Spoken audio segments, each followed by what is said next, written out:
Hello guys, तो guys आज हम देखेंगे basic amino acid, acidic amino acid and neutral amino acids bye the trick.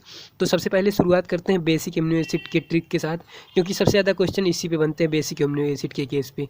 तो चलिए शुरू करते हैं। तो देखिए, उसको याद रखने की जो ट्रिक है वो पहले आप मेरी एक बात सुनिए। देखिए, एक लड़की थी हमारे क्लास में जिसका नाम था रिया बहल।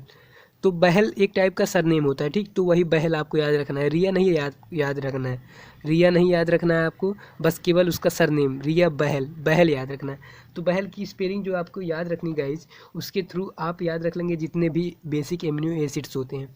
तो देखिए, ये देखिए, अब देखिए बहल की स्पेलिंग होती है BAHL, रिया बहल।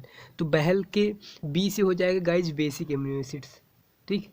बी से हो जाएगा बेसिक एमिनो एसिड जिसके एग्जांपल्स हम देख रहे हैं। और ए से हो जाएगा आर्जिनिन, एंड एच से हो जाएगा हिस्टिडीन, एंड एल से हो जाएगा लाइसिन।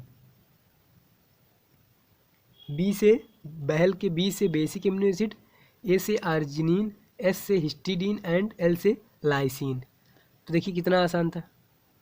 अब गाइस हम देखेंगे एसिडिक एमिनो एसिड को याद रखने की ट्रिक। तो जितने भी एमिनो एसिड्स पाए जाते हैं उसमें से केवल 2 ही एमिनो एसिड्स होते हैं जो कि एसिडिक इन नेचर होते हैं, ठीक। तो उनको आप ऐसे ही याद रख सकते हैं, लेकिन ट्रिक अगर आप ट्रिक से याद रखना चाहते हो तो ट्रिक ये है आग। आग की स्पेलिंग जो आपको याद रखनी है AAG, आग, ठीक। आग के देखिए, आग के ए से हो जाएगा एसिडिक एमिनो एसिड, और दूसरे वाले ए से हो जाएगा एस्पार्जिन। तो एस्पार्जिन को गाइस एस्पार्टिक एसिड भी बोलते हैं ना, तो आप कंफ्यूज मत होइएगा। जी से हो जाएगा ग्लूटामिक एसिड। तो केवल 2 ही एमिनो एसिड्स होते हैं जो कि एसिडिक इन नेचर होते हैं। अब गाइस जितने भी एमिनो एसिड इसके अलावा बच जाते हैं, जैसे बेसिक एमिनो एसिड हमने 3 एमिनो एसिड देखे बाय द ट्रिक बहल। एसिडिक एमिनो एसिड के अंदर हमने 2 एमिनो एसिड देखा बाय द ट्रिक आग। अब जितने भी एमिनो एसिड्स बच जाते हैं वो सब अभी न्यूट्रल एमिनो एसिड्स होते हैं।